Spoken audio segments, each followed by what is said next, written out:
이 시편 34편은 다윗이 대단히 성령에 충만한 가운데 쓴 시편입니다. 읽기만 해도 마음에 다윗의 마음의 성령의 충만함을 느낄 수 있을 정도입니다. 1절에 보면 다윗이 평생 하나님께 노래하겠다, 찬송하겠다고 고백합니다. 내가 주님을 늘 찬양할 것이니 주님을 찬양하는 노랫소리 내 입에서 그치지 않을 것이다. 그럴 만한 것이 다윗이 기도응답을 받은 겁니다. 4절에 보면 내가 주님을 간절히 찾았더니 주님께서 나에게 응답하시고 내 모든 두려움에서 나를 건져내셨다. 여러분, 기도응답 받아보신 분은 그 기쁨 아시죠? 기도가 이루어졌다는 것보다 더 중요한 것은 하나님이 정말 살아계시구나, 하나님이 나를 아시는구나, 하나님 나를 사랑하시는구나, 내 기도에도 역사하시는구나, 황홀할 지경이죠. 이런 경험을 하고 나면 그냥 하나님 믿으라고 전하게 됩니다. 전도는 하게 되는 거죠. 해야 하는 게 아니고 하게 되는 겁니다. 8절에 보면 너희는 주님의 신실하심을 깨달아라. 주님을 피난처로 삼는 사람은 큰 복을 받는다. 기도응답을 체험하고 하나님의 살아계심을 경험하면 누구나 다 그렇게 하나님 믿으세요. 하나님이 정말 신실하십니다. 하나님 믿고 의지하면 다 구원받습니다. 그렇게 전하게 됩니다. 특히 젊은 사람 만나면 마음에서부터 안타까워요. 당신은 청년인 것을 축복으로 여기세요. 지금부터 하나님 바로 믿으세요.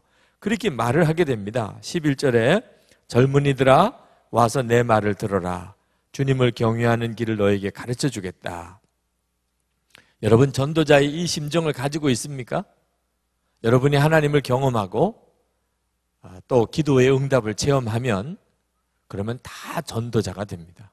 안타까운 겁니다. 하나님 안 믿고 살고 하나님 말씀대로 살지 않는 사람을 보면 안타까운 겁니다. 잘 되는 길, 복 받는 길이 너무 분명한데 왜 그걸 모를까? 답답한 겁니다. 19절에 의로운 사람에게는 고난이 많지만 주님께서는 그 모든 고난에서 그를 건져주신다. 확신이 생깁니다. 고난도 두렵지가 않습니다. 다윗은 정말 성령 충만한 가운데 있습니다. 이 시편 34편을 읽어보면 다윗이 대단히 성령 충만한 가운데 있구나. 요즘 식으로 말하면 업되어 있어요. 다윗이 상당히 지금 분위기가 좋습니다. 여러분 중에 그래서 이 시편 34편이 더 짜증나시는 분도 있을 거예요. 네. 다윗은 성령 충만한 건 알겠는데 난 너무 달라. 다윗이 하는 말 한마디 한마디가 다 좋게 들리지만은 않아요. 항상 주님을 찬양하겠다니 실제로 다윗이 그랬을까? 그건 다 거짓말이야. 그런 생각하시는 분도 있을 거예요. 기도하면 다 응답받는다? 그게 맞아? 다윗은 진짜 다 기도하면 응답 받았을까? 난 아닌데. 그런 분도 있을 거예요. 여러분 중에 지금 시편 34편에 말한 다윗의 이 고백이 틀렸다고 여러분들이 증거를 댈 사람 수도 없이 많을 거예요. 여기에. 다윗의 이 시편 34편은 이건 완전히 소설이 실제로는 그렇지가 않습니다. 아무리 의롭게 살아도 고난당하고 죄인이 더 잘 되는 일이 세상에 얼마나 많은데 기도한다고 다 응답받아요? 항상 늘 찬양만 하고 살 사람이 어디 있어요? 그럴 사람이 여러분 중에 많을 겁니다. 다윗도 그런 점에 대해서 여러분들에게 동의할 겁니다. 다윗이 시편 34편을 이렇게 쓰긴 했지만 다윗도 의인이라고 항상 잘 되기만 하고 하나님 말씀대로 산다고 고난이 없는 거 아니라는 점에 대해서 다윗도 동의하고 있습니다. 19절을 보시면 19절 초반 부분에 다윗이 이렇게 고백합니다. 의로운 사람에게는 고난이 많지만, 의로운 사람에게 고난이 많지만 이라고 분명히 다윗도 그렇게 고백을 했습니다. 실제로 다윗이 겪은 일이에요. 다윗이 이 시편 34편을 쓴 것도 그가 겪었던 어떤 사건 때문입니다. 많은 시편이 어떤 사건을 계기로 쓰여졌는지를 밝히지 않고 있지만 시편 34편은 밝혀주고 있습니다. 어떤 사건 때문에 이 시편이 쓰여졌는지. 사무엘상 21장, 22장 사건을 근거로 이 시편이 쓰여졌다고 했습니다. 그 사건이 뭡니까? 다윗이 골리앗을 거꾸로 때리고 일약 이스라엘의 영웅이 되었습니다. 그런데 사울 왕이 그것을 시기하고 질투하게 되어서 다윗을 죽이려고 다윗을 쫓아다니게 됩니다.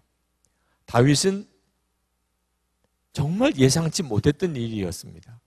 골리앗은 얼마든지 대항해서 싸우겠는데 하나님이 기름 부어 세운 왕인데 도무지 그 사울을 향하여 대적하여 싸울 수도 없고 죽이려고 오는데 가만 죽을 수도 없고, 그래서 다윗이 어떻게 할지 몰라서 도망을 다니게 됩니다. 그런데 갈 데가 없는 거예요. 왜냐하면 다윗과 누가 말만 잠깐 했다고 알려지면 사울 왕이 와서 죽여버리는. 그러니 다윗이 누구랑 이야기를 하며 어느 집에 피하며 어디로 가냐 말입니다. 그러니 다윗이 그만 너무 다급해서 블레셋 지경으로 도망을 갑니다. 그러면 사울 왕이 쫓아오지 못할 테니까 그 블레셋 지경에 가서 피난을 했는데 블레셋 사람들이 골리앗을 죽인 다윗이라는 것을 알게 된 겁니다. 이 사람이 골리앗을 죽인 다윗입니다. 지금 이스라엘 나라의 영웅이라고 그 노래가 불려지고 있는 그 사람입니다. 그래서 블레셋 왕 아기스 왕 앞에 다윗이 끌려갑니다. 그때 다윗의 심정이 어땠겠어요? 자기가 골리앗을 죽인 바로 장본일이라는 사실이 드러났고 이제 블레셋 왕 앞에 끌려가면 자기는 죽는 겁니다. 사울 왕이 죽이려는 걸 피해가지고 도망왔는데 이제는 이방 사람 블레셋 사람이 손에 죽게 생겼습니다. 이런 다급한 상황에 몰렸을 때 다윗이 미친 척 해야 되겠다, 그렇게 생각을 하고, 그리고는 아기스 왕 앞에 섰을 때 미친 척 합니다. 그냥 대문짝을 끌어안고 그냥 그 대문짝에다가 끄적끄적 무슨 글을 쓰지 않았나, 침을 질질 흘려서 수염에 침이 뚝뚝 떨어지지를 않나, 눈이 그냥 뒤집혀서 완전히 실성한 사람처럼 그렇게 행동을 하니까 아기스 왕이 보니까 기가 막힌 거예요. 골리앗을 죽인 영웅이라고, 용맹한 장수라고 그렇게 들었는데 완전히 미친 사람이에요. 아기스가 우리나라에 미친 사람 수가 적어서 미친 사람을 데리고 왔느냐? 당장 내어 쫓으라. 그래서 다윗이 쫓겨나가서 사는 거예요. 쫓겨나가게 됨으로 인하여 그가 살게 된 겁니다. 그리고 난 다음에 그게 너무 기뻐서 쓴 시가 시편 34편이에요. 은혜가 되지요? 네. 그냥 읽을 때는 상당히 은혜가 되는 시편이 사연을 알고 읽으면 세상에 어떻게 다윗이 그렇게 하고 쓴 시인가 라는 생각이 들 정도로 시편 34편은 사연이 있는 시입니다. 어떻게 보면 다윗에게 있어서는 수치스러운 일이에요. 이것도 간증이라고 할 수 있을까? 이방 블레셋 왕 앞에서 미친 척해서 쫓겨나서 겨우 목숨을 건진 걸 가지고 무슨 간증이라고 이렇게 하나, 이런 생각이 들 정도입니다. 여러분들의 마음에 정말 은혜가 안 된다, 이런 생각이 들만 해요. 그러나 여기서 우리가 보아야 할 것이 바로 이 당시의 다윗의 믿음이 이 수준이었다는 거예요. 다윗은 믿음의 용사입니다. 그렇지만 처음부터 믿음의 용사였던 것은 아니었다, 그 말. 다윗이 물맷돌로 골리앗을 거꾸로 때린 대단한 일을 했지만 여전히 다윗은 믿음이 아주 강한, 한결같았던 사람은 아니었다, 그 말입니다. 왕인 사울 왕이 자기를 죽이려고 할 때 다윗은 그 상황을 이겨낼 만한 믿음이 그 당시에는 없었어요. 이스라엘 나라에서 도무지 어디 가 있을 데가 없는 상황이 벌어졌다고 그래서 블레셋 지경으로 들어가는 것은 아니잖아. 그건 하나님이 인도하심이 아니잖아. 이걸 분별할 수 있는 믿음이 그 당시는 아니었다 그 말.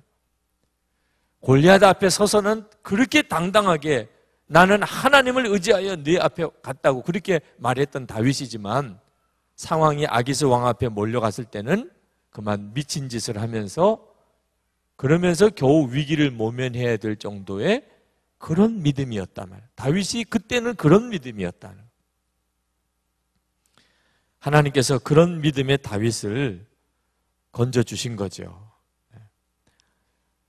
사무엘상 21장에는 나오진 않지만 다윗이 블레셋 왕 아기스 앞에 갈 때 간절히 하나님께 기도했다고 이 시편 34편에서는 말을 합니다.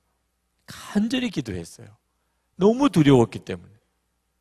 그러나 하나님을 믿고 아기스 왕도 두려워하지 않는 이런 믿음이 아니었어요.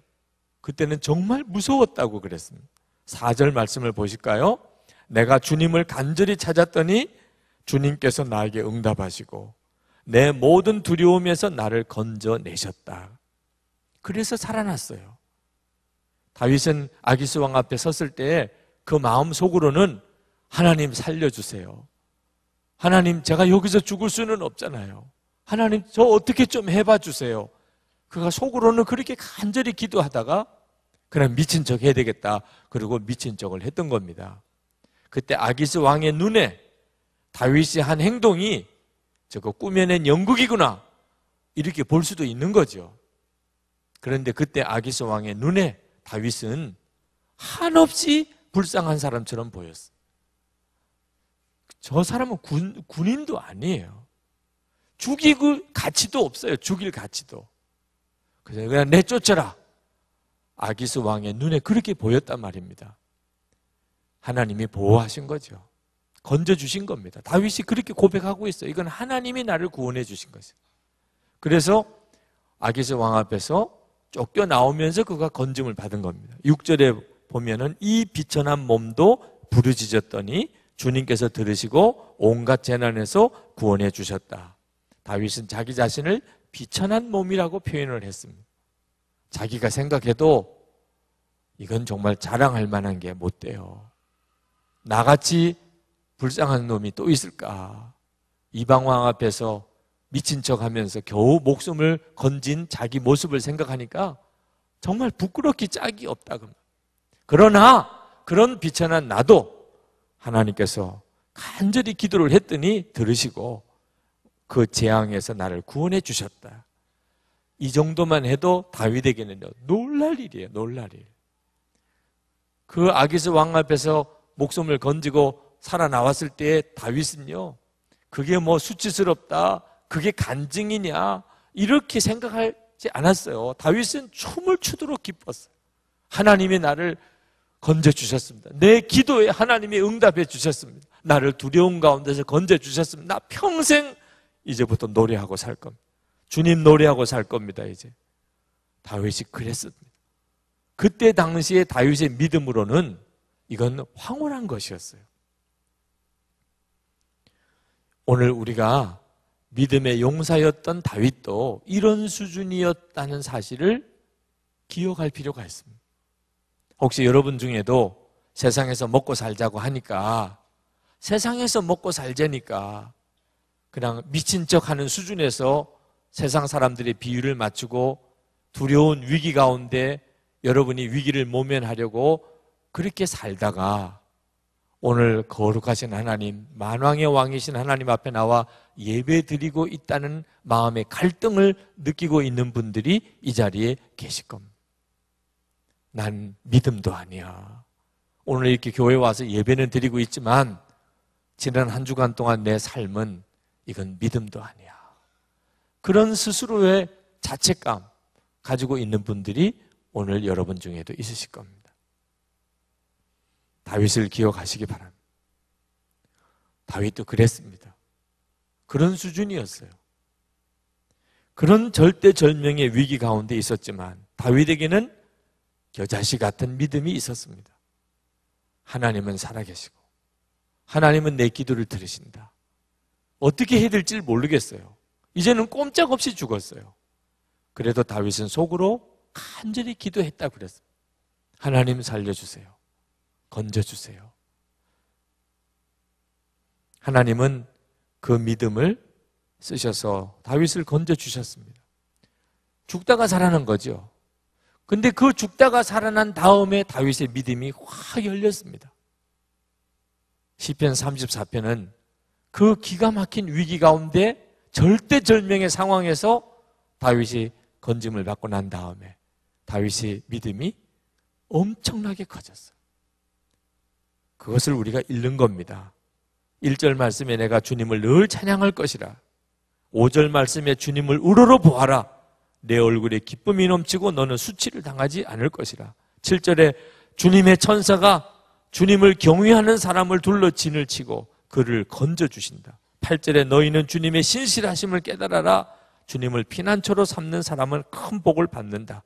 10절에 젊은 사자들은 먹이를 잃고 굶주릴 수 있으나 주님을 찾는 사람은 복이 있어 아무런 부족함이 없을 것이다. 15절에 주님의 눈은 의로운 사람을 살피고 주님의 귀는 그들이 부르짖는 소리를 들으신다. 18절에 주님은 마음 상한 사람에게 가까이 계시고 낙심한 사람을 구원해 주신다. 19절에 의로운 사람에게는 고난이 많지만 주님께서는 그 모든 고난에서 그를 건져주신다. 다윗이 그 어려운 상황을 지나고 난 다음에 비로소 하나님 믿으면 되는 거구나. 하나님은 어디서나 하나님을 부르짖는 자를 들으시는구나. 깨달아진 거예요. 그래서 그것을 전하고 싶은 거예요. 여러분, 믿음은 이런 믿음의 절대절명의 위기 순간을 지나면서 커지는 겁니다. 누구도 처음부터 믿음의 용사로 태어나고 처음부터 믿음의 용사인 사람은 아무도 없습니다. 이런 위기 상황을 거치면서 하나님을 체험하는, 이런 어려운 상황을 지나면서 믿음이 커지는 겁니다. 저는 지난날 제가 믿음의 삶을 살았던 과정을 돌아보면 부끄러운 일이 너무 많습니다. 나 자신이 너무너무 초라해 보이는 순간이 제 지난날에 너무나 많았습니다. 때때로는 그것이 간증으로 책으로 나오기도 하고 말씀을 전할 때마다 제가 증거하기도 하지만 그때마다 저 자신이 부끄럽기가 짝이 없을 때가 있습니다. 펑펑 울었던 때도 있었고 너무너무 기뻐했던 때도 있었지만 그게 울 일이냐, 그게 좋아할 일이냐, 그런 생각이 지금은 들 때가 많습니다. 그러나 다 그와 같은 단계를 거치는 거예요. 지금 생각해보면 지금 그런 일을 만난다고 한다면 울지도 않을 거고 지금 그런 일을 만났다고 뭐 그것 때문에 막 기뻐할 것도 아니겠지만 그때는 그런 믿음이었다는, 그런 믿음을 지나면서 하나님이 제 믿음의 눈을 열어주셨던 거죠. 지난 주간에 큐티 하셨을 본문입니다. 출애굽기 13장 17절에 보면 이런 말씀이 나옵니다.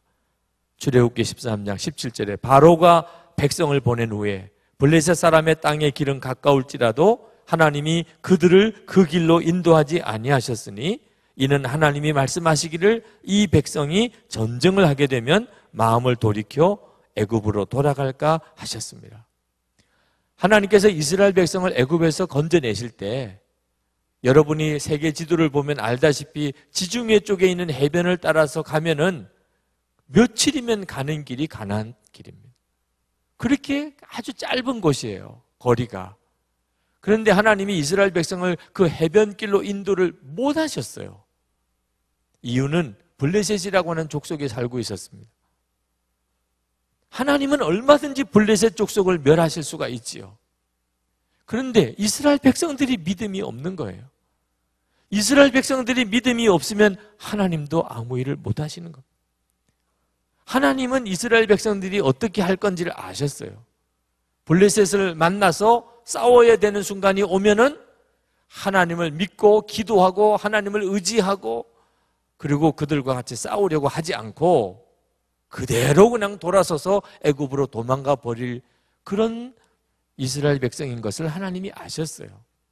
그래서 하나님이 그 길은 바로 가나안 땅으로 가는 길이지만 광야길로 돌리셨다고 그랬어요. 믿음이 없으니까, 이스라엘 백성들의 믿음이 그런 상태였으니까. 하나님은 능하신 하나님이라도 우리가 믿음이 없으면 하나님은 아무 일을 못 하시는 겁니다. 그래서 하나님은 우리의 믿음을 키우는 일을 하십니다. 우리가 겪는 수많은 어려운 일들이, 여러분이 만나는 수많은 어려운 사람들이 다 여러분의 믿음을 키우시려고 하는 하나님의 계획인 것을 아셔야 합니다. 40년 동안 이스라엘 백성들은 광야에서 수많은 일들을 겪습니다. 그때마다 그들은 죽을 것 같았고 너무나 힘들었고 그랬지만 40년이 지나고 요단강을 건너갈 믿음을 얻게 된 겁니다. 요단강을 건너갈 믿음을 얻게 된 거예요. 그리고 가나안 정복을 하게 됩니다. 다윗도 마찬가지였어요. 다윗도 하나님 보실 때 믿음이 너무 작았습니다. 어려우면 다윗도 너무 당황해야 합니다. 그러나 하나님은 다윗을 버리지 않으셨어요.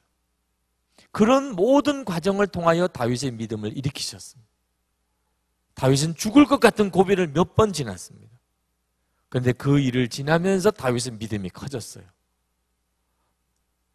그것이 하나님의 계획인 것입니다. 여러분, 이 시편은 다윗이 여러 책을 보고서 쓴 시가 아닙니다. 실제로 다윗이 하나님을 삶을 통하여 경험하고 그리고 쓴 것이 시편이에요.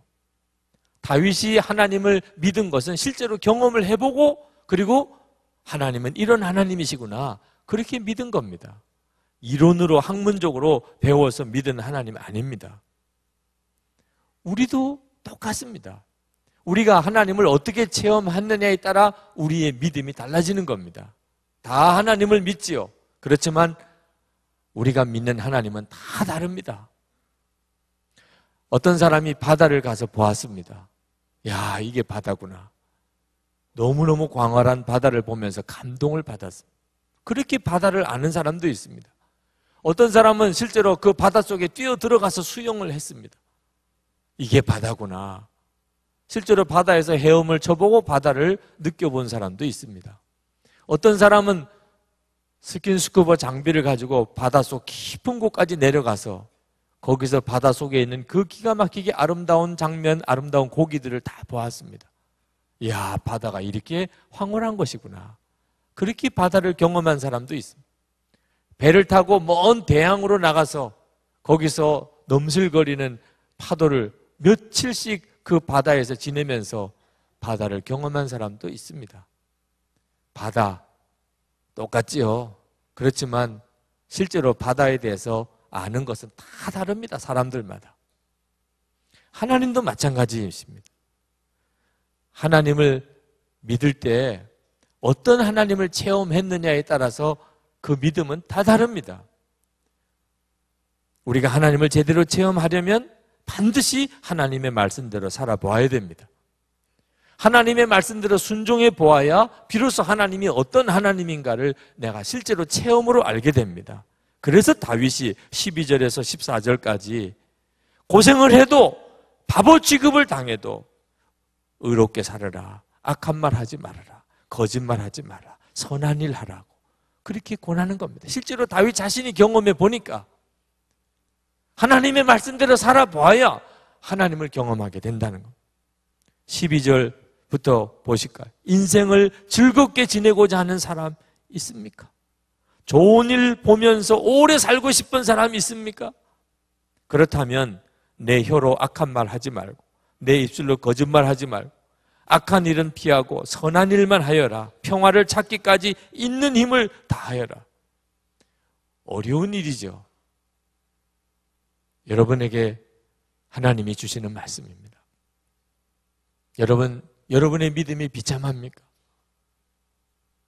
다윗도 그랬습니다. 여러분 지난 한 주간 동안 세상에 나가서 믿음 없는 사람들 앞에 굽실거리고 살았습니까? 다윗은 미친 척도 했습니다. 그러나 그렇게 하면서 믿음이 자라야 합니다. 언제까지 그렇게 그냥 살 것입니까? 인생은 말입니다. 다 살아보고 나면 비로소 깨달아집니다. 그때야 선명하게 보입니다. 순간순간을 끊어놓고 보면 모릅니다.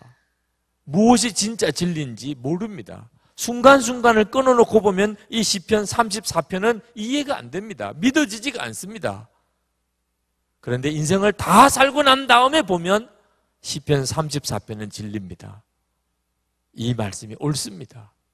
여러분 천국에 갈 때, 죽고 난 다음에 여러분이 천국에 올라갈 때 시편 34편으로 노래하지 않을 사람은 한 사람도 없습니다. 이 중에 시편 34편의 말씀은 진리예요. 천국에 올라가는 그 길에서 시편 34편은 한 점도 틀림이 없는 진리입니다. 지금 여러분이 살아가는 순간에 이 시편 34편이 믿어지지 않는 분이 계십니까? 아직까지 경험이 짧아서 그래요. 여러분이 실제로 다 살고 난 다음에 보면은 다윗의 고백이 진리였어요. 누구나 다 경험하게 됩니다. 그러나 인생을 다 살고 난 다음에 깨달으면 뭐합니까? 다 살고 난 다음에 가서야 다윗의 말한 게 옳았구나. 그러면 뭐하냐 말입니다. 지금 깨닫는 게 중요하죠. 지금 깨달으실 수 있습니다. 여러분이 정말 지금 여러분과 함께 계시는 예수님을 24시간 바라보고 그리고 그 주님께 기도하면, 그러면 주의 성령께서 반드시 여러분의 눈을 열어주십니다. 여러분이 나중에 하나님 앞에 설 때에 보던 그 눈을 지금 주십니다. 여러분의 일생을 다 살고 난 다음에 깨달아지는 결론을 지금 깨닫게 해주십니다. 그래서 믿음의 길을 가게 하시는, 시편 34편을 노래할 수 있게 만들어 주시는 겁니다. 여러분 자신이 초라하게 느껴지는 분이 계십니까? 누구나 다 믿음은 그 단계에서부터 시작을 하는 겁니다. 다윗도 믿음이 형편없었습니다. 미친 척하고 겨우 위기에서 벗어나야 될 정도로의 사람이었어요. 그렇지만 다윗은 낙심하지 않았습니다. 그는 그 가운데서 자기 마음속에 역사하는 믿음을 붙잡았습니다. 그것이 겨자씨같이 작은 것이었지만 그걸 붙잡았어요. 그는 기도했습니다. 아기스 왕 앞에 서서 죽을 것 같은 두려움에 사로잡혔지만 그는 기도했다고 그랬어요. 하나님께 자기가 간절히 부르짖었다고 그랬어요. 자기 자신이 너무 비천한 것처럼 보이지만 그러나 하나님은 자기를 구원해 주셨다고, 자기를 응답해 주셨다고 고백했습니다. 여러분도 그렇게 하시면 됩니다. 여러분이 가지고 있는 그 믿음에 반응하시면 됩니다. 스스로 낙심하고 두려워하고 좌절하는 것이 가장 큰 문제인 것입니다. 하나님께서 마음에 깨닫게 하신 말씀이 있으면 그대로 살면 됩니다. 그러면 반드시 믿음의 체험을 하게 됩니다. 눈이 갑자기 열려지는 겁니다. 믿어지는 것이죠. 믿어지면 끝입니다. 저희 교회 장로님 중에 세상 방식으로 사업하는 거 포기하고 하나님의 방법으로만 사업하겠다고 결단하신 분이 계십니다. 그래서 사업이 지금 많이 어렵습니다. 건강도 많이 어렵습니다. 그 장로님이 지난주 교회 게시판에 글을 올렸습니다. 제가 읽어드리겠습니다. 봄이 아주 어렵사리 왔습니다. 그것도 한껏 변덕이 심합니다. 온도계처럼 반응하는 내 몸의 상태를 보면서 여러 가지 생각이 오고 갑니다. 그러나 주님께 나의 마음을 정한 이상 말씀 그대로 살아갈 것입니다. 지금 형편으로는 눈에 눈물이 강같이 흐르지만 눈에 보이는 것을 바라보고 좌절하고 포기하지 않고 보이는 현상 너머에서 여상히 역사하시는 주님을 바라봅니다. 오랜만에 현장을 둘러보았습니다.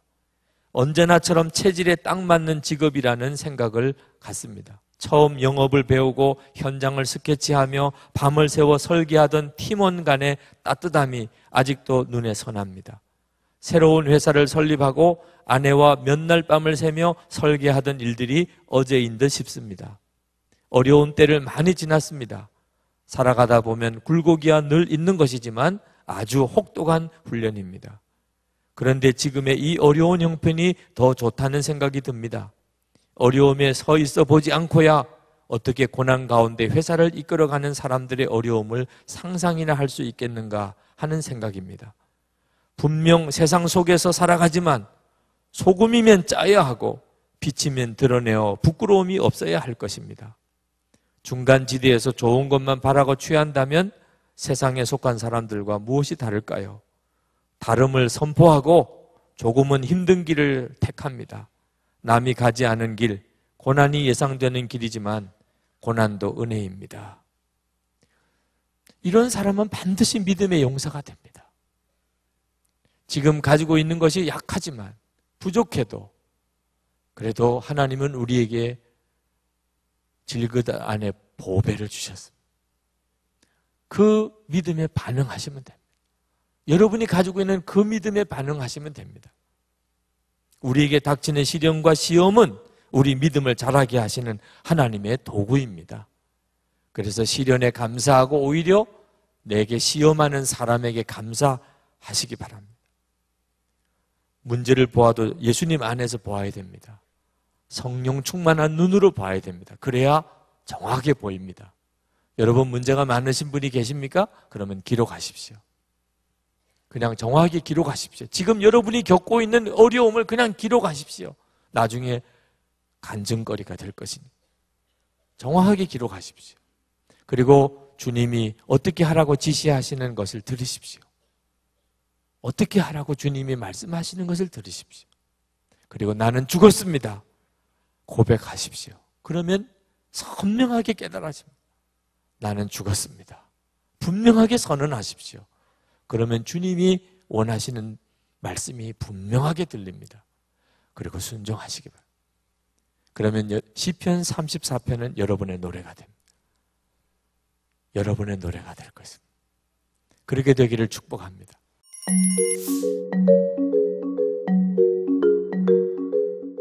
일본 동경에는 무려 100여 년 전에 세워진 제국 호텔이라는 이 국보급 호텔이 있다고 합니다.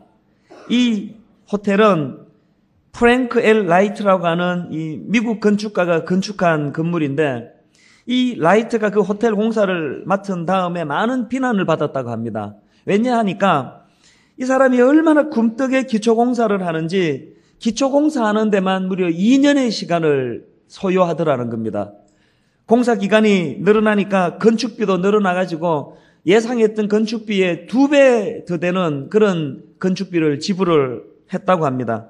그러다 보니까 그 호텔이 무리하게 돈을 많이 들여 지은 건물로 그렇게 낙인 찍히는 그런 건물이었다고 합니다. 그랬는데 그 호텔이 지어지고 52년이 지난 즈음에 유명한 일본의 동경 대지진이 발생했습니다. 그 지진으로 말미암아 수많은 건물들이 파괴되고 도로가 유실되고 그랬는데 이 제국 호텔만은 조금도 손상되지 않은 채 지진에 우뚝 서 견디는 건물이 되더라는 겁니다. 기초공사만 2년을 들였으니 얼마나 튼튼하게 지었겠습니까? 기초를 튼튼히 하는 것이 무엇보다 중요하다는 이야기 나오면 이 제국 호텔 얘기가 나온다는 겁니다. 그래서 그 동경 대지진 이후로 라이트라는 이름은 일본 건축계의 신화로 남게 되었다. 그런 이야기를 들었습니다. 이것하고 좀 비슷한 이야기인데 중국에 가면은 모소라는 이름을 가진 대나무가 있다고 합니다. 이 모소 대나무는 얼마나 더디 자라는지 심어도 도대체 이게 자라지를 않는다는 겁니다.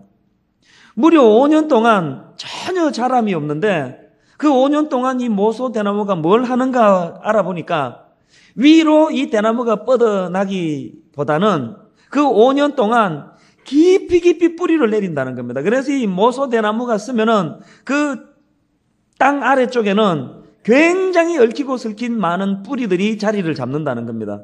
그렇게 5년을 보내고 나면 이 모소 대나무가 그 다음 해서부터 갑자기 키가 자라기 시작하는데요. 무려 하루에 한 자씩 자란다는 겁니다. 그렇게 급속하게 자라니까 불과 6주 만에 키가 15m 이상 자라는 대나무가 된다는 겁니다. 만약에 어떤 식물이 갑자기 이렇게 급속하게 키가 15m가 자라면은요, 그 뿌리가 없는 식물들 같으면 조금만 흔들리고 바람에 날려도 금방 다 넘어질 텐데 5년 동안 뿌리를 깊이 내린 모소 대나무는 그런 급속한 성장에도 조금도 요동하지 않는 견고한 대나무가 된다는 것입니다. 화려한 외적인 성장보다 먼저 뿌리를 깊이 내리는 게 중요하다는 것을 그 대나무가 우리에게 교훈하는 것 같습니다. 그런데 참 이상한 것은 오래 믿은 사람일수록 점점 뿌리가 깊이 내리고 복음의 이 열매가 뿌리가 많이 맺어질 것 같은데 이상하게도 주로 예배의 감격을 경험하고 복음이 자기 인생에 역동적으로 일하는 사람들을 보면 거의 다 예수 믿은 지 1년, 2년밖에 안 되는 초신자들이에요.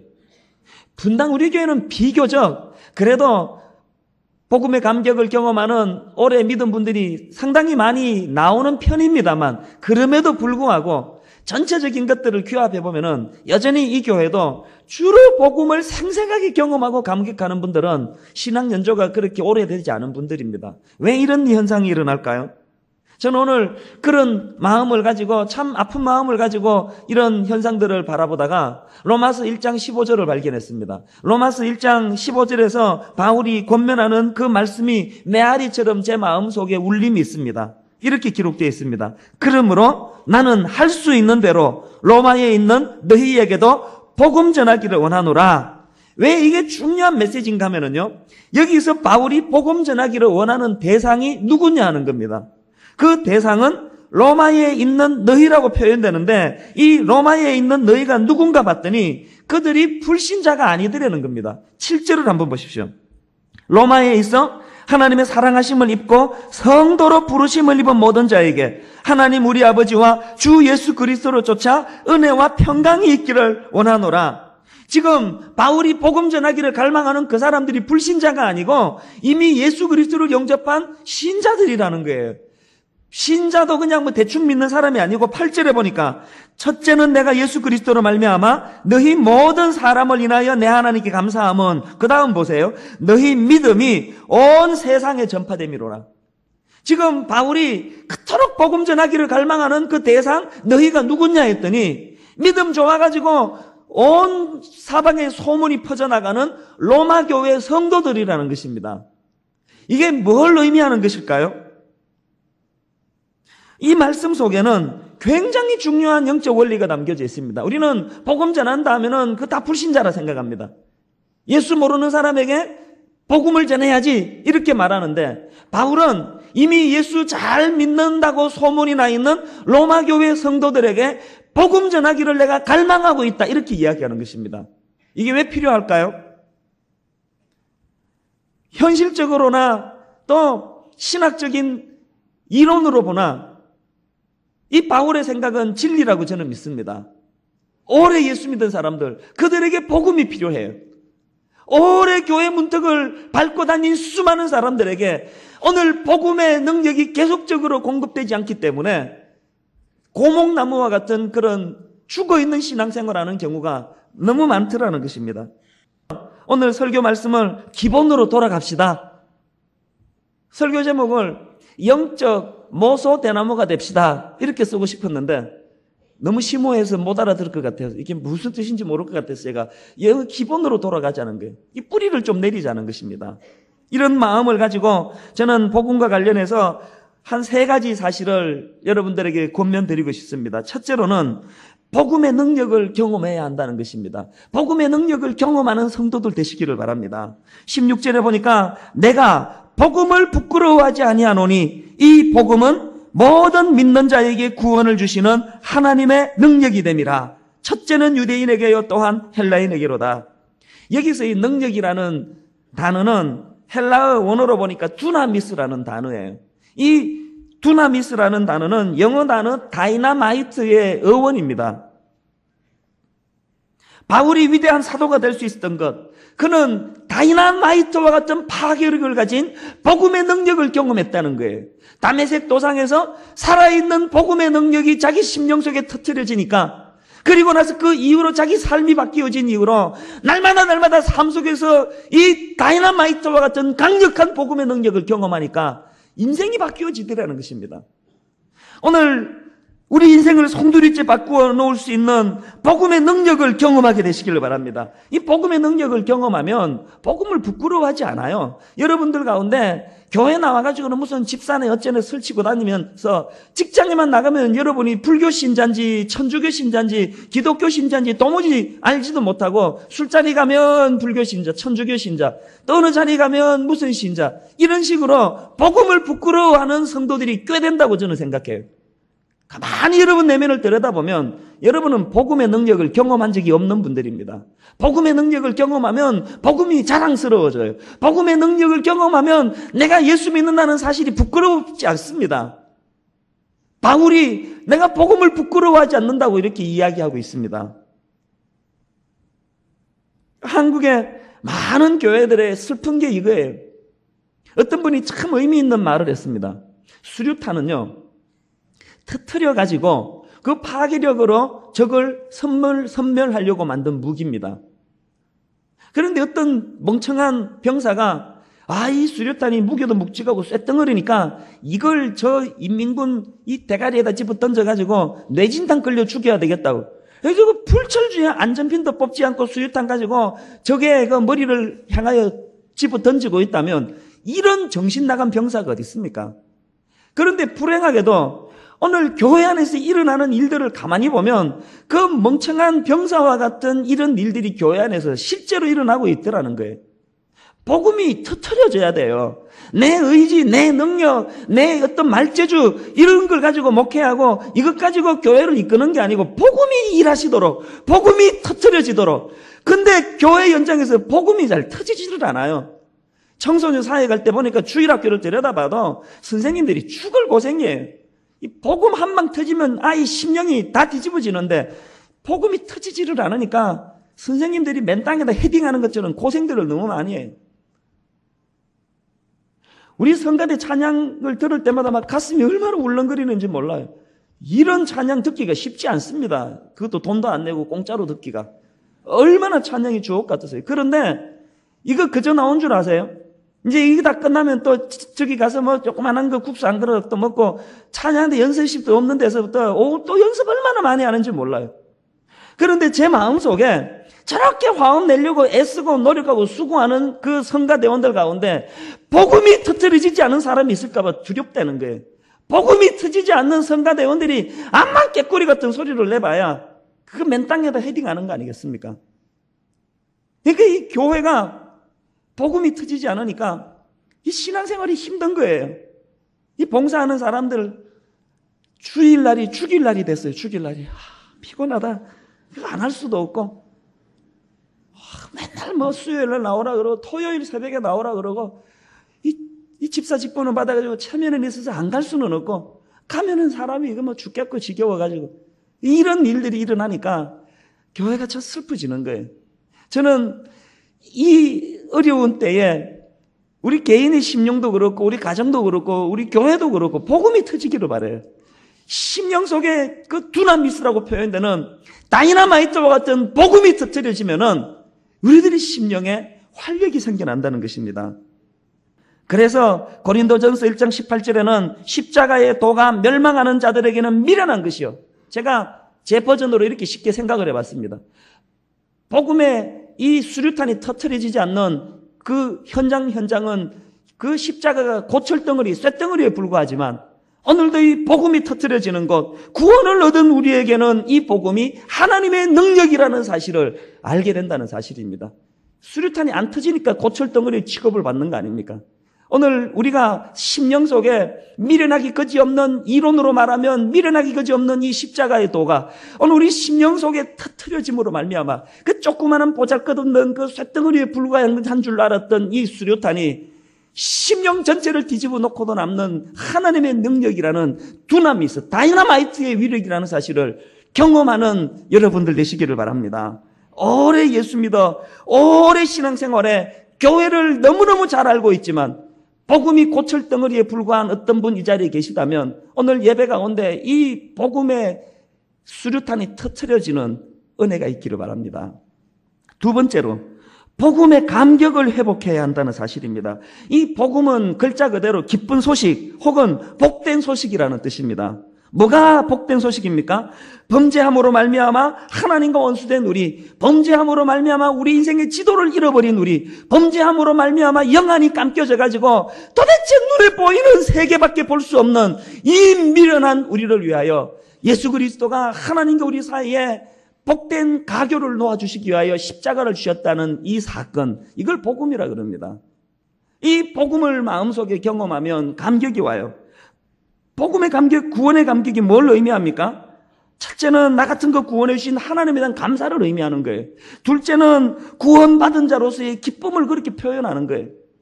저는 여러분 이 복음의 감격을 누린다, 이 복음의 기쁨을 누린다, 이 말은 다른 말로 하나님의 심정을 회복했다, 하나님의 가슴을 느끼기 시작했다, 이렇게 설명할 수 있다고 생각합니다.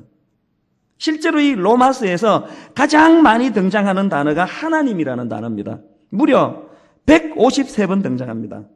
여러분 이 하나님으로 감격이 있으세요? 이 하나님으로 가슴이 터질 것 같은 기쁨이 있으세요? 월급 오르고 넓은 집 이사가고 우리 아이가 무슨 대학 들어갈 때 생겨나는 그 기쁨과는 비교가 되지 않는 하나님이라는 이름만 떠올려도 가슴이 뜨거워지는 감격이 있으세요? 이 감격이 필요해요. 왜 필요한가 하면은 이 구원의 감격, 이 복음의 기쁨이야말로 우리 삶에 놀라운 변화 한 가지를 가져다 줍니다. 이 복음의 감격은 내게 직면해 있는 현실적인 어려움과 고통을 이겨내게 하는 능력을 제공하기 때문에 그렇습니다. 저는 많은 성도들이 복음의 능력으로 자기 어려운 여러 가지 무거운 짐을 이겨내고 극복하는 사례를 너무 많이 봤습니다. 남 얘기할 거 없이 저 자신이 바로 그런 걸 경험한 사람이에요. 저는 1990년도에 한국으로 돌아와서 이제 신학대학원에 입학을 했습니다. 세상에 내 생애에 가장 고독하고 가장 가난했고 가장 초라했던 때가 1990년이에요. 경기도 용인에 있는 양지 캠퍼스로 들어가니까 금요일 오후 되면은 집을 비워달라는 기숙사 다 나간다고. 그래서 이제 금요일 오후에 사당동에 있는 총신대학으로 옮기고 나면 머물 데가 없어요. 뭐 지금 같으면 뭐 조그만한 전세라도 하나 얻어가지고 기거하면 되는데 그때는 그런 형편이 아니었어요. 그러니까 기거할 데가 없어서 금요일 날 오후에 그 사당동 기숙사 앞에서 2시간을 문 앞에서 서서 있었 적도 있었습니다. 얼마나 외롭고 얼마나 가난했고 얼마나 배고팠던 시절이에요. 주일날 되면은요, 뭐 그때는 사역할 데도 없었고 나 같은 거 불러주는 교회도 없었고 그러니까 교회를 정하지를 못하니까 주일날 하면 되면 오늘 아침 어느 교회 가야 되나 이게 제 고민이었어요. 저는 오늘 교회 못 정하고 여기저기 떠돌아다니는 분들의 심정을 너무 잘 알아요. 제가 그랬던 사람이에요. 그런데 참 복음의 감격이 90년도에 제 심령을 장악해버리니까요. 그런 초라한 환경이 제게는 문제가 되지 않아요. 어느 교회 가서 예배를 드리든지 감격의 눈물을 흘리지 않은 적이 없어요. 제 지금 기억에 온누리교회 서빙고동에 있는 온누리교회에서 예배를 드릴 때 그날 거기서 예배를 드리는데 뭐 자리에 탁 앉는 순간부터 아까 간증하신 그분처럼요. 막 가슴이 격동하기 시작하는데 예배를 다 드리고 나니까 이제 거기서 36번 버스를 타고 용산역으로 가서 용산역에서 89번을 타고 이제 사당동으로 가거든요. 뭐 번호 같은 거 외울 필요 없습니다만 이제 36번을 타려고 제가 거기로 가다가 이 막 가슴이 터질 것 같은데 버스를 타면 도저히 안 될 것 같아요. 왜? 여러분 그 30살짜리 이 총각이 버스 타다가 갑자기 와! 그 소리를 지른다고 생각해 보세요. 그 얼마나 주변 사람에게 그게 피해가 됩니까? 그래서 버스를 탈 수가 없어요. 너무 가슴이 터질 것 같아서. 그래서 이제 그 온누리교회에서 용산역까지 그 거리가 지금 생각해 보니까 이게 걸을 수 있는 거리가 아니에요. 그 거리를 미친 듯이 달렸습니다. 소리를 지르면서요. 막 억제할 수 없는 구원의 감격이 내 심령을 가득 채우니까 막 견딜 수가 없더라고요. 다행히 그 길이 한적한 길이에요. 막 소리를 지르면서 그 길을 달려갔어요. 예배를 드리고 나니까 내 모든 이 어렵고 불편하고 초라하기 거지고 가난한 내 모든 것들은 다 태워 없어져요. 세상에서 제일 행복한 사람이 되더라고요. 이 기쁨을 도대체 전하지 않고 견딜 수가 없는 거예요. 그러고 한 16년이 지났지 않습니까? 지금 용됐습니다. 제가 더 가난하지 않아요. 이제 어디 가도 다 알아봐요. 뭐 과분한 칭찬 듣고 살아요. 그런데 여러분 정직하게 고백하자면요, 저는 90년도 그때가 더 행복했습니다. 지금보다 그때가 더 행복했음을 고백합니다. 제가 늘 마음으로 몸부림치는 것, 하나님 그 90년도에 제가 경험했던 구원의 감격을 회복시켜 주시기 원합니다. 교회 커지는 거 조금 기뻐요. 그러나 크게 기쁘진 않아요. 뭐 그렇게 큰 기쁨이겠습니까? 저는 오늘 여러분 삶 속에 식어버린 구원의 감격이 회복되기를 바랍니다. 구원의 감격이 회복되면 현실적인 여러 가지 어려운 문제, 자녀가 속을 새기고 사업이 잘 풀려지지 않고 여러 가지 건강에 어려움이 있고 부부간에 문제가 생기고 우리 인생을 짓누르는 것 같던 이 무거운 짐 앞에서도 활활 털고 일어설 수 있는 능력이 생겨나더라는 것입니다. 그래서 바울은 고린도후서 6장 10절에서 이렇게 고백하지 않습니까? 근심하는 자 같으나 항상 기뻐하고 가난한 자 같으나 많은 사람을 부유하게 하고 아무것도 없는 자 같으나 모든 것을 가진 자로다. 이론이 아니에요. 바울이 감옥에서 그가 경험했던 복음의 감격을 가지고 빌립보스를 썼고 환희의 복음을 썼고, 저는 여러분 이런 삶 사시기를 바라요. 아무것도 없는 것 같은데, 가난한 자 같은데, 사람들 알아주지 않는 초라한 인생 같은데, 현실적으로 근심거리가 나를 짓누르는 것 같은데, 그런 것들을 뛰어넘고도 남는 복음의 감격, 구원의 감격, 하나님의 사랑이 내 심령을 감싸 안는 은혜가 있기를 바랍니다. 세 번째로요, 저나 여러분이 복음의 증거자가 되기를 갈망하기를 원합니다. 복음의 증거자가 되기를 원합니다. 13절에 보니까 형제들아 내가 여러 번 너희에게 가고자 한 것을 너희가 모르기를 원치 아니하노니 이는 너희 중에서 다른 이방인 중에서와 같이 열매를 맺게 하려 함이로되, 여기서 열매는 전도의 열매예요. 바울이 먼저 복음의 다이나마이트와 같은 복음의 능력을 경험합니다. 그리고는 그 심령 속의 환경을 뛰어넘는 복음의 감격이 그 심령을 뒤덮습니다. 그러고 나니까 그 좋은 복음을 전하고자 하는 열망이 생겨나더라는 것입니다. 어떤 교회가 좋은 교회입니까?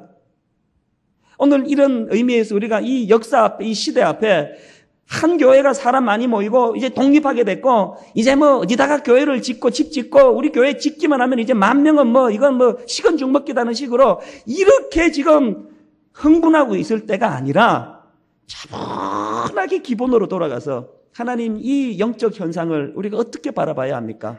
그러면서 분당 우리 교회 모든 성도님들이 하나님 오늘 이 쏠림 현상을 막기 위하여 이 땅에 있는 모든 지상교회가 예배가 회복되게 하여 주시옵소서.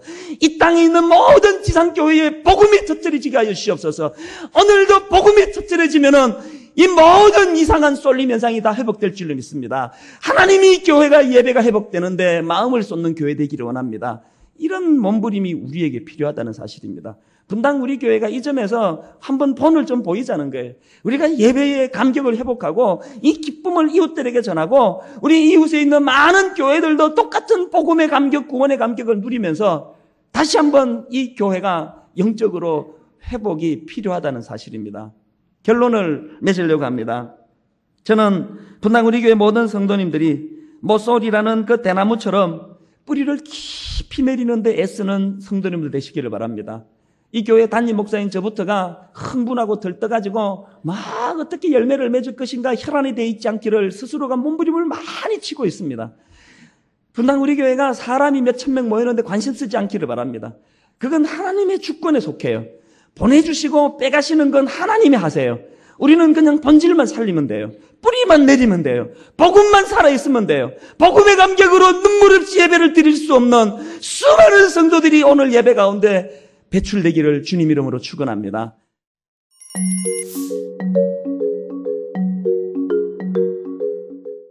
저는 예배에 관하여 특별한 관심을 가지고 있는 사람입니다. 그러나 제가 예배에 대하여 특별한 공부를 한 적은 없습니다. 제가 미국에서 논문을 다 마치고 한국으로 나오기 전에 제 마음에 그런 생각이 들었어요. 미국에서 공부를 하는 동안 제가 너무 미국 교회나 미국 문화를 모르고 한국으로 나오는 게 좀 안타깝다는 생각이 들었어요. 여러분들 익히 아시겠지만 미국에서 공부만 한 사람들은 영어를 잘 못합니다. 네, 저는 공부만 했기 때문에 맨날 읽고 쓰는 것만 했기 때문에 정말 말하거나 듣는 것들을 그렇게 할 기회가 없었던 것 같아요. 그래서 자꾸 미국 교회 가는 것도 좀 꺼려지기도 했고, 그런데 제가 우리 식구들과 함께 차를 타고 이렇게 지나가다가 길거리에 큰 미국 교회를 하나 들어가게 되었습니다. 그건 솔리드 락이라고 하는, 반석이라고 하는 교회였어요. 교회에서 설명을 해주는데 교인이 한 10,000명 정도 이렇게 있는 교회인데, 이 예배는 한 1,000여 명이 모여서 예배를 드립니다. 그래서 저는 한국에서 온 목사입니다라고 소개를 했더니, 그때 제가 이제 36살 때였는데 나이는 그렇지만 모습은 이랬어요. 그랬더니 제 소개를 듣고 그 사람이 제가 한국에서 온 어떤 저명한 목사인지 알고 강단으로 이렇게 올라오라고, 그래서 이제 강단에서 같이 예배를 드리게 되었어요. 예배가 시작이 되었는데 한 40분쯤 그냥 찬양을 했어요. 저는 영어로 찬양을 부르면서 그동안 어떤 느낌도 받아보지 못했던 사람입니다.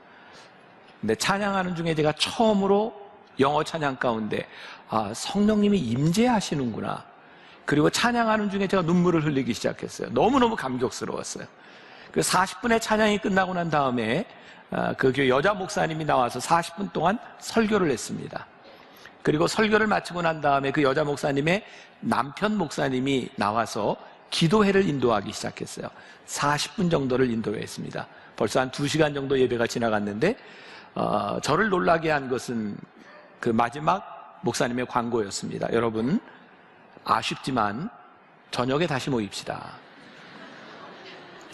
저에겐 굉장히 충격적이었어요. 왜냐하면 저는 공부하면서 늘 어떤 생각을 했었냐면, 한국에 돌아오면 제가 목회할 교회 예배 이런 걸 생각하면서 현대 예배는 1시간이 넘어가는 건 사람들을 고문하는 것이다, 저는 그렇게 생각을 했었어요.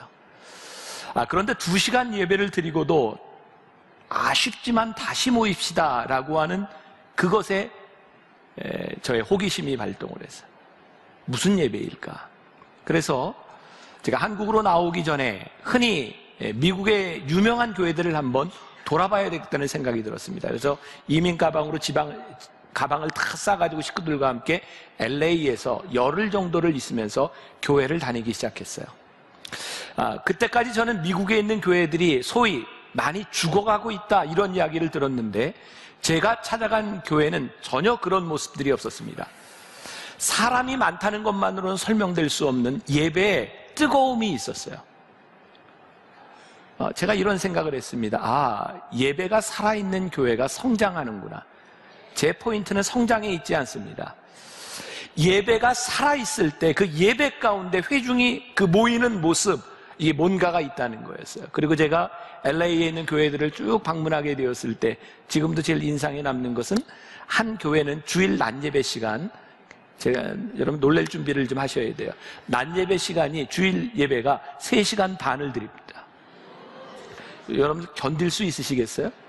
어떤 교회는 2시간 반, 2시간, 어떤 교회는 딱 1시간의 예배를 마치기도 했어요. 제가 본 것은 예배의 길이에 대한 문제가 아니었습니다. 그 예배 가운데 성령님의 임재가 있는가, 성령님의 역사가 있는가 없는가가 중요한 것이지 시간에 대한 문제가 아니라는 것을 깨닫게 되었어요. 그때부터 저는 예배에 대한 관심을 가지게 되었고, 한국교회에 가장 시급한 것이 예배 회복에 대한 문제라는 것을 생각하게 되었어요. 제가 지난주부터 구약에 있는 제사를 가지고, 지금 이 현대 예배의 모형인 제사를 가지고 설명을 하고 있습니다. 오늘은 레위기 1장에 나와 있는 번제, 제물을 태워서 드리는 번제 예식을 가지고 여러분들과 함께 말씀을 나누려고 합니다. 우리가 흔히 구약의 제사를 잘못 생각하는 것이 있습니다. 뭐냐면, 구약의 예배는 제사장이 대신 드려주는 것이다 라고 생각을 하죠. 그런데 오늘 본문 말씀에 보니까 제사를 드리려고 제물을 가지고 온 사람이 자기가 각을 뜹니다. 단지 제사장은 그 사람이 잡은 각을 뜬 소를 대신 드려줄 뿐입니다. 제사를 드리러 온 사람이 자기 손으로 직접 소를 잡아 피가 튀고 비릿한 피 냄새를 맡으며 제사에 참여하는 것이 번제였습니다. 오늘 우리가 읽었던 본문 말씀 5절에 보면, 그는 여호와 앞에서 그 수송아지를 잡을 것이요, 아론의 자손 제사장들은 그 피를 가져다가 회막문 앞에 제단 사방에 뿌릴 것이며, 그러니까 예배를 드리러 온 사람이 잡습니다. 우리가 흔히 하는 말 중에 저는 아주 잘못된 표현 중에 하나가 이런 말인 것 같아요. 나 오늘 예배 보러 간다는 말. 우리가 흔히, 물론 그런 의미로 하는 것은 아니지만 예배 보러 간다라고 하는 말이 가지는 의미가 아주 잘못되어 있습니다. 우리는 예배를 보러 가는 사람이 아닙니다. 우리는 예배자로 여기에 와 있는 사람입니다. 그래서 오늘 여러분들에게 도전을 주고 싶은 것이, 오늘 우리들이 예배를 드리는 우리들 한 사람 한 사람이 이 예배의 관객인가, 아니면 우리는 이 예배의 배우로, 주역으로 이 예배를 드리고 있는가를 분명히 생각해 보아야 합니다. 오늘 제가 여기서 설교를 합니다. 찬양팀이 찬양을 인도했습니다. 성경을 봉독한 사람도 있습니다. 그 사람들이 예배의 주인공이 아니라는 말입니다. 여기에 있는 사람들은 오늘 여러분들이 드리는 예배를 돕기 위하여 있는 사람들입니다. 그러면 예배를 돕기 위하여 우리는 여러분들이 정말 하나님 앞에 좋은 예배가 될 수 있도록 최적의 환경을 만들어줘야 합니다. 그런데 착각하지 말아야 할 것은 최적의 환경이란 좋은 시설을 의미하는 것이 아니라는 말입니다. 요즘 시대를 살고 있는 많은 사람들이 교회에 대해서 어떤 어려움을 가지고 있는가? 하나는 설교가 지루하다, 설교가 길다. 제가 목회자로서 여러분들이 예배를 드리는데 이 지루함으로 만들어 간다면 분명히 저의 잘못이 많을 것입니다. 그럼에도 불구하고 예배가 목회자가 주인공이 아니라고 한다면 그것만으로 여러분들이 예배에 핑계를 댈 수는 없습니다. 여러분들은 이 예배 안에서 여러분들이 주인공이 되어야 하기 때문입니다. 저는 개인적으로 예배를 드리는 사람들의 표정, 모습, 태도를 보며 그 사람들의 영적 상태를 볼 수 있다고 생각해요. 제가 일부 예배 때 우리 목회자들에게도 그런 얘기했습니다. 저는 목회자들을 볼 때 가장 높이 평가하는 게 뭐냐면 예배를 드리는 자세와 태도라고 생각합니다. 오늘 예배를 드리는 여러분들의 모습을 보면서 저는 여러분들이 어떤 사람인가를 생각하게 됩니다. 여러분, 혹시 우리가 이 예배의 주인공이라고 한다면 여러분들 혹시 연극을 하다가 막 대사를 하다가 조는 사람을 보신 적이 있으세요? 아니, 상대방이 대사를 하는데 잠깐 쫄게 이러는 사람을 보셨어요? 우리가 예배의 주인공이 되어서 예배의 배우가 되어서 우리들이 무언가를 한다는 것은 이 예배 가운데 우리들이 얼마나 긴장하고 이 예배 가운데 하나님 앞에 어떤 모습으로 서느냐가 너무너무 중요한 거예요. 여러분들은 오늘 예배 시간에 얼마나 긴장하고 계세요? 물론 여러분들 모두가 저와 같았으면 좋겠다, 무리가 있을 수 있습니다. 그러나 저는 예배를 준비하기 위해서 너무너무 긴장합니다. 저는 주일을 지나고 나면 정말 몸이 이렇게 탈진됐다라고 하는 게 느껴질 정도예요. 월요일 아침이 되면 정말 머리가 너무너무 아파요. 왜? 하루 종일 너무 긴장하고 있었기 때문이에요. 여러분들이 그냥 앉아있는 시간에 저는 여기 나오기 전부터 늘 예배, 똑같은 예배를 반복하고 있지만 실수하지 않으려고 계속 쳐다봅니다. 여러분, 실수해도 우리가 부족해도 하나님이 우리의 예배를 받으십니다. 그러나 우리가 하나님 앞에 올바른 좋은 예배를 드리기 위해서 실수하지 않으려고 노력하는 것을 하나님은 저는 더 귀하게 보시는 것이라고 생각해요. 우리가 완전할 수는 없지만 온전해지려고 노력하는 것. 여러분, 설교자의 고충이 무엇일까요? 설교자로 서 있는 이 시간에 무슨 일이 일어날까? 특히 신체적인 일. 그래서 여기에 오기 전에는 늘 화장실을 다녀오고요. 제가 알고 있는 어떤 목사님은 교회를 건축하면서 예전에는 큰 강대상이 있었잖아요. 강대상 바로 밑에 화장실을 만들었어요. 왜냐하면 불안한 거예요. 긴장이 되고. 20년 가까이 됐는데 제가 그 목사님에게 물어봤습니다. 20년 동안 화장실을 써보셨습니까? 한 번도 쓴 적이 없대요. 그러나 그게 그 목사님이 얼마나 긴장하고 있는가를 보여주는 거죠. 제가 만나교회에서는 이런 일이 없었는데 몇 년 전 반포에서 어떤 집회를 인도할 때였어요. 설교하는 도중에 도저히 참을 수가 없는 거예요. 제가 어떻게 했는지 아세요? 예배 설교 중간에 여러분 기도하세요. 그리고 중간으로 뛰어나갔어요. 설교자에게 이런 일들이 있을까 봐 얼마나 힘들고 긴장하는지 아세요? 설교자에게 뿐만 아니라 여러분들이 예배를 드리는 시간에 여러분들은 얼마나 긴장된 마음으로 하나님 앞에 예배를 드리고 있는가? 다른 말로 이야기하면 이 예배를 예배되기 위하여 나는 얼마나 헌신하며 나는 얼마나 노력하며 우리는 그렇게 살아가고 있는가? 중요한 것은요, 오늘 여러분들 한 사람 한 사람이 예배의 주인공이라고 하는 이야기는 오늘 여기에 얼마나 많은 사람이 있든지 하나님께서는 여러분들에게 개인적으로 역사하기를 원하신다는 거예요. 어떤 그 이야기가 제가 보게 되었는데, 옛날 어느 임금님이 국민들을 불러놓고 큰 잔치를 벌이기로 마음을 먹었습니다. 내가 모든 음식을 준비할 테니까 너희들은 다 포도주만 한 병씩 가져와라. 그리고 포도주를 다 모아놓고 이렇게 이제 따라서 먹는 거죠. 사람들이 포도주를 다 따라서 이제 포도주를 떠먹는데 이상한 겁니다. 맹물인 거예요. 왜냐하면 사람들이 다 포도주를 가져오니까 나는 물을 가져와도 되겠지 했는데 다 물을 가져왔어요. 그래서 맹물이 되었다. 여러분, 맛있는 포도주를 먹기 위해서는 모든 사람들이 포도주를 가져와야 하는 겁니다. 여러분, 우리 예배 가운데 예배 회중이 오늘 이 예배가 하나님 앞에 정말 귀한 예배가 되기 위해서는 여기 있는 사람들 한 사람 한 사람이 예배자로 서지 않으면 이 예배가 정말 성령의 임재를 느낄 수 있는 예배가 될 수 없다는 거예요. 여러분, 교회에 처음 나오는 사람들이 이 교회를 계속 다닐까 말까 결정하는 이유의 첫 번째가 뭔지 아십니까? 성가대의 찬양이나 목사님의 설교가 아닙니다. 옆에서 예배드리고 있는 사람의 모습을 보며 이 교회를 다닐까 말까를 결정한답니다.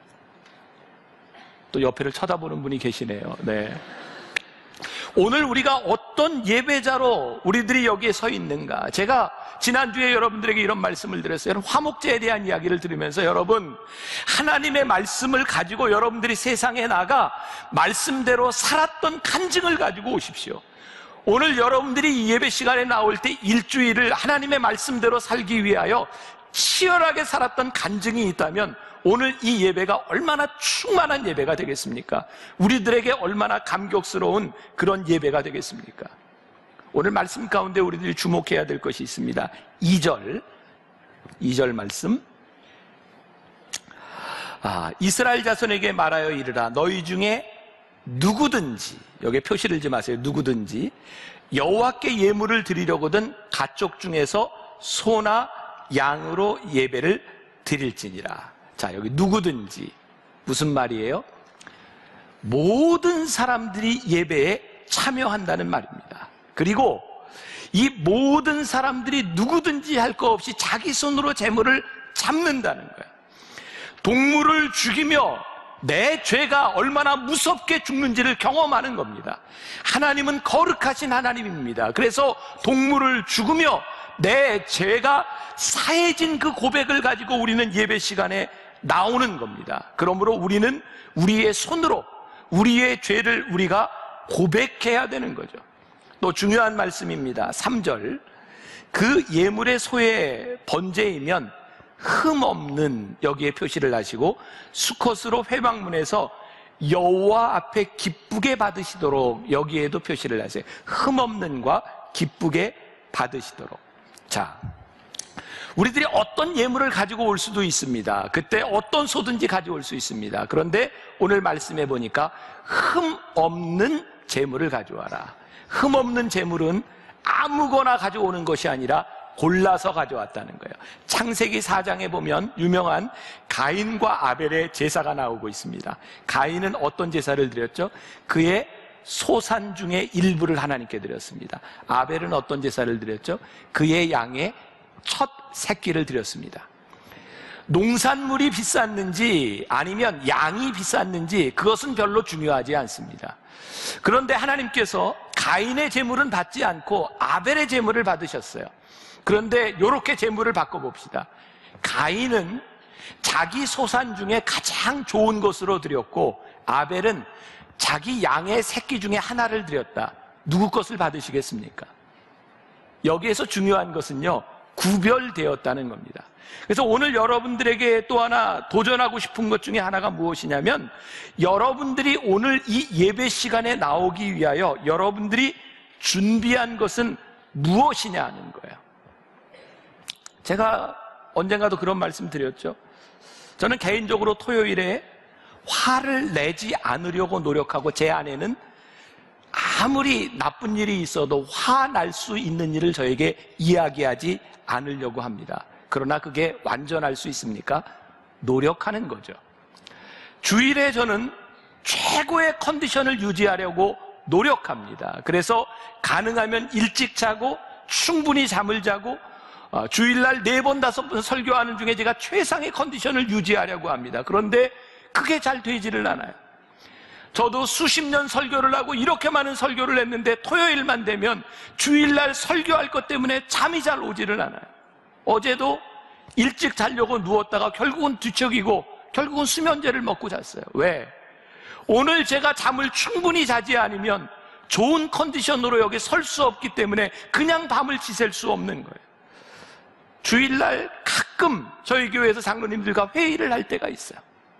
회의를 하다 보면 모든 사람들의 의견이 맞는 것이 아닙니다. 의견이 맞지 않는 일들이 있어요. 그럼 회의를 하다 장로님들이 이렇게 얘기하는, 목사님 예배 전인데 이 문제는 더 이상 이야기하지 않았으면 좋겠습니다. 그만하죠. 그만합니다. 그렇다고 감정의 문제가 다 해결이 되나요? 되지 않습니다. 여러분들, 교회는 아무 문제가 없는 것이 아니라 사람들이 함께 모여 수없이 많은 문제들을 가지고 있는 공동체입니다. 그러면 그런 감정이 상했기 때문에 제가 설교를 할 수 없나요? 그때 저는 이 앞에 나와서 너무너무 간절하게 기도하는 거예요. 하나님, 저를 붙잡아 주세요. 제 연약함으로, 제 감정으로 인하여 말씀이 잘못 전해지지 않도록 저를 붙잡아 주세요. 그래서 더 간절하게 기도하는 거예요. 우리가 완전함으로 무엇을 할 수 있는 것이 아니라 우리들이 불완전하기 때문에 우리들의 삶에 희생이 필요하고, 우리들이 불완전하기 때문에 우리들이 노력해야 되고, 그런 희생과 노력을 통하여 우리들이 예배가 예배될 수 있는데, 언제부터인가 우리들에게 이런 희생과 노력이 사라져버립니다. 여러분들이 어떤 옷이든 입고 올 수 있지만, 여러분들이 하나님 앞에 나오는 시간을 위하여 여러분들이 어떤 옷을 입고 오셨습니까? 좋은 옷, 양복을 입고 와야 되는 것이 아니라 내가 하나님 앞에 나올 때 우리들이 어떤 모습으로 나왔는가? 여러분들이 오늘 예배를 드리기 위하여 어제를 여러분들이 어떻게 살았는가? 어떻게 하나님 앞에 예배를 드리는 사람들이 토요일 날 밤새도록 놀고 술을 먹고 그렇게 예배 시간에 나올 수 있겠는가? 사실은 예배를 통하여 우리들이 하나님을 만난다고 하는 것은 우리들이 율법적으로 무엇을 지켜야 된다, 지키지 말아야 된다라고 하는 것이 아니라 적어도 예배자로 나오는 우리들의 모습들이 하나님 앞에 최선을 다하는 모습으로, 최고의 배우로, 주역으로 나와야 하지 않겠는가? 오늘 여러분들에게 도전하고 싶은 거예요. 오늘은 어떤 예배자로 여러분들이 여기에 나왔습니까?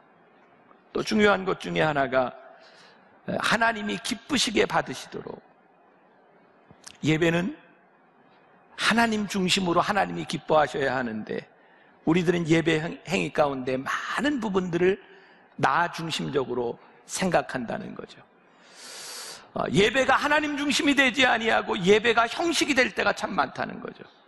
전 요즘 우리가 제일 주의해야 될 게 여러 종류의 예배입니다. 박사학위 축하 예배, 칠순 예배, 돌 예배. 가만히 보면 돌 잔치를 하기 위해서 앞부분의 예배를 해치워요. 박사학위를 축하하기 위해서 앞부분의 예배를 해치워요. 우리들이 가정에서 드리는 예배들이, 명절에 드리는 예배들이 잔치를 하기 위해서 예배를 해치워요. 이거는 뭔가 우리들이 잘못돼 가고 있다. 칠순 예배, 돌 예배, 이런 예배를 드리는 것이 잘못된 것이 아니라 그 예배를 통하여 하나님이 중심이 되도록 예배를 드려야 하는데 언제부터인가 예배가 우리들에게 형식이 되어버린 것은 아닌가. 오늘은 우리 찬양대가 특송을 하지 않았는데 여러분들 찬양대가 특송을 하고 나면 여러분들 뭐예요? 박수를 쳐요. 박수를 치는 게 옳은 거예요? 잘못된 거예요? 잘못되지 않았어요. 왜? 우리는 왜 박수를 치나요? 찬양대가 박수를 쳤는데 너무너무 좋아요. 하나님 기쁘시겠죠? 감사해요. 박수를 쳐요. 괜찮습니다. 그런데 만일 우리들이 박수를 치면서 하나님과 전혀 관계없이 잘했어 이렇게 생각하면, 못했을 때는 이렇게 쳐요. 잘하면 세게 치고.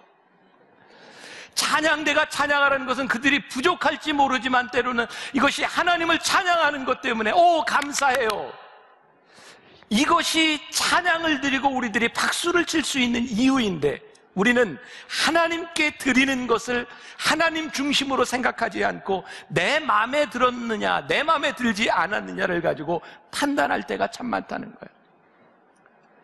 제가 만나교회 처음 목회를 할 때, 그때는 여기 큰 강단이 있었죠.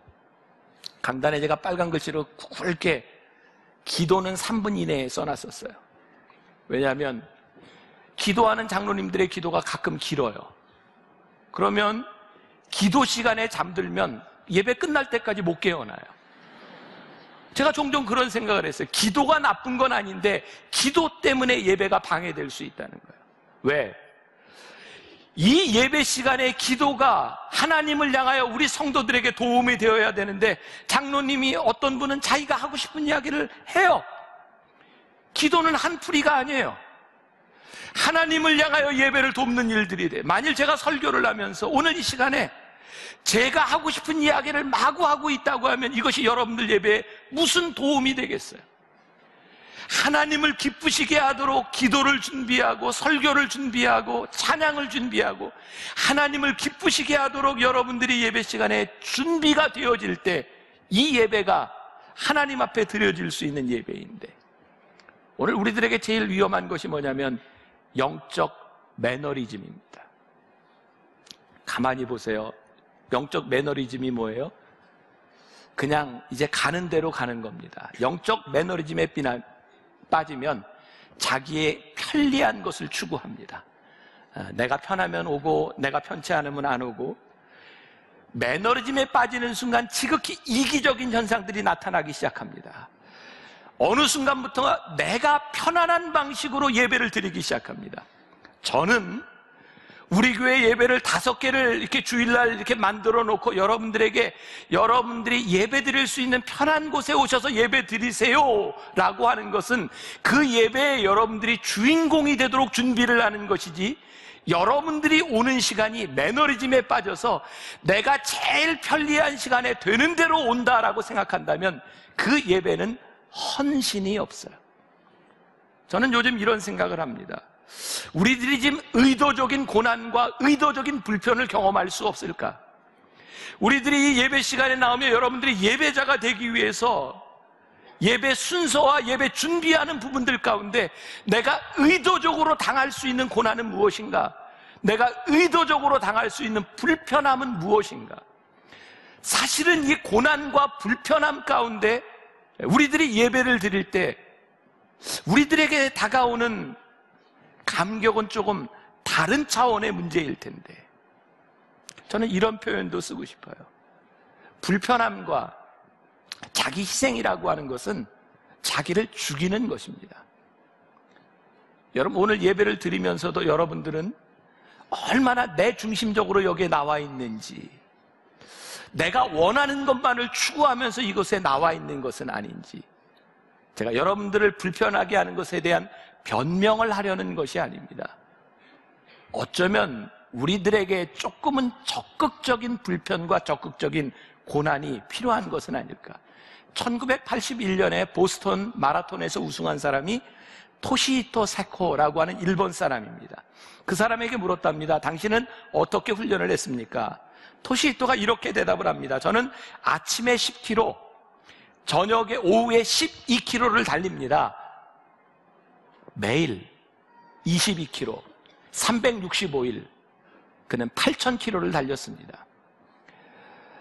22km가 아무것도 아닌 것 같지만, 하찮은 것처럼 보이지만 매일 끊임없이 달렸던 그 연습이 나로 하여금 우승하게 만들었습니다. 여러분, 예배는 여러분들 마음에 드는 것으로만 드려지는 것이 아닙니다. 예배는 여러분들이 헌신하며 끊임없이 훈련되는 시간을 통하여 어느 날 예배자로서 설 수 있는 것이 예배입니다. 오늘 레위기 말씀해 보니까 가죽을 벗기고 각을 뜰 것이요 라고 하는 말씀이 나와 있습니다. 다시 한번 이야기를 하면 제사를 드리는 사람이 칼을 가지고 동물을 죽이고 가죽을 벗겨요. 각을 뜹니다. 이게 무슨 의미일까요? 동물의 가죽을 찢으며 하나님, 나의 인격의 모난 부분들, 하나님 저의 죄스러운 모든 부분들을 하나님 앞에 적나라하게 내어놓고 하나님 내가 죽습니다. 오늘 여러분들이 이 예배 가운데 여러분들의 죄가 보이고 여러분들의 부족함이 보이고 하나님 제가 오늘 이 예배 가운데 온전히 나의 더러운 모습들을 내려놓습니다. 비릿하고 정말 역겨운 냄새가 나는 그 내장을 꺼내며 그들이 느꼈던 것, 하나님 제 모습이 이렇게 추한 모습입니다. 그러나 하나님 앞에 제가 죽습니다. 그것이 제사고 그것이 예배입니다.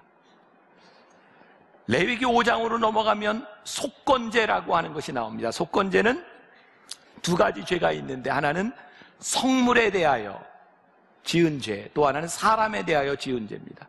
속건제를 드릴 때는 아주 독특한 명령을 하시는데 너희들이 제물을 가지고 나올 때 잘못한 것에 5분의 1을 더해서 가지고 나오고 너희들이 잘못한 사람에게 보상을 할 때 5분의 1을 더해서 보상해라. 하나님께서 제사를 드리고 우리들이 예배를 드리는데 너희들이 잘못한 것이 있으면 너희들이 그거 갚고 나와라 이 말입니다.